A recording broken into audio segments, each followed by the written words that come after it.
There's a story when the conquistadors were coming over to the New World. Spanish conquistador Hernan Cortez, who conquered the Aztecs down in what is modern-day Mexico. They allegedly, this is how I guess legend has it, him and his men bring their boats up on the shores of what is modern-day Mexico. And keep in mind, the Aztecs, they're a formidable foe. As in the early civilizations, they were a powerful military force. And Cortez and his men pull up on the shores, and they get out, and before they go, conquer these men. Cortez allegedly turns to his head generals here, and he says, I want you to burn all the ships.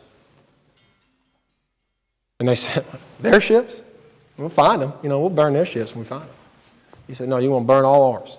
Every ship we just came on, set it on fire. This is crazy talk. That's all right. All right? And he said, look, we're either going to conquer these people, and this is where we're staying, or we're going to die. One of the two. But we're going to fully commit to the plan, to the goal. All right? That's what love is. That's what loving God is. It's a full commitment. We got to burn the ships of everything else. The rich young ruler, he wasn't willing to do that. That's what Christ told him ultimately, didn't he? He said, burn the ships. Sell everything you have. Pick up your cross and follow me. He said, I don't know. That's my ride. That's how I'm going to get home. I can't do that. Love is a commitment. Things work together for the good for those that are committed to loving Him. In John chapter 21, turn there. This is one of my favorite pieces to look at when it comes to love. And the definition of biblical love, I think this points it out perfectly.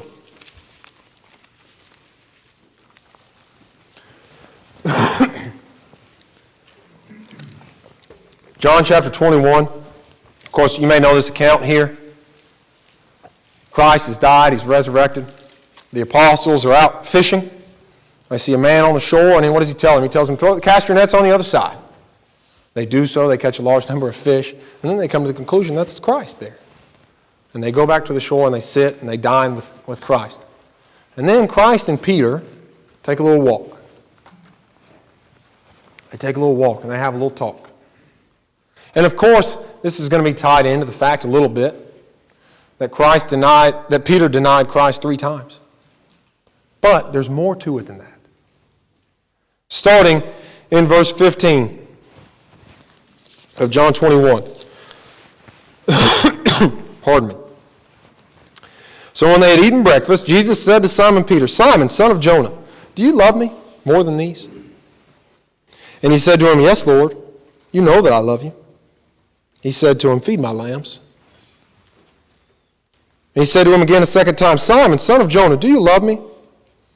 And he said to him, yes, Lord, you know I love you. And he said to him, tend my sheep.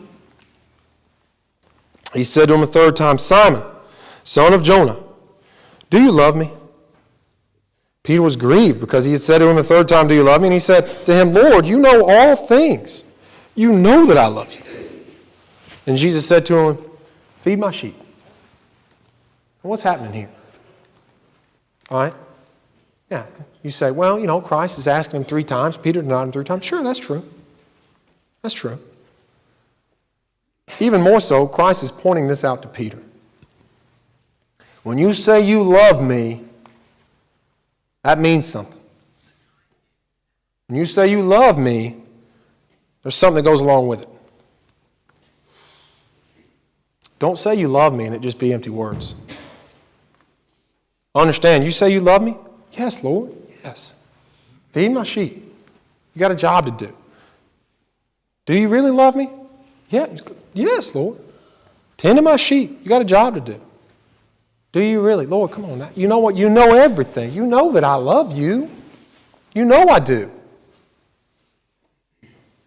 And Christ reminds him again, you got a job to do. The same thing applies to us. The same thing applies to us. Loving God is a whole lot more than just saying it. People want to say it. People say it regularly. You love God? Sure do. Love Him. Love Him. But they neglect to read the part that says, hey, you got a job to do. There's something that goes along with it. These aren't just empty words. It's a whole lot more than just saying it. How you living? How you acting? How you talking? How you treating others? Are you sharing the word? Are you evangelizing? Are you tending the sheep? Are you trying to bring others to Christ? That's what it means to love Him. And what do we read there in Romans 8? What's the payoff here? All things work together for good for those who love God and those who are called according to His purpose. That's love. That's what it is. We've got to understand it. And notice what it says down in verse 30.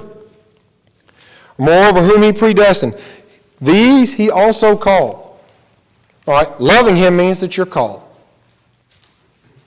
It also means that you're justified.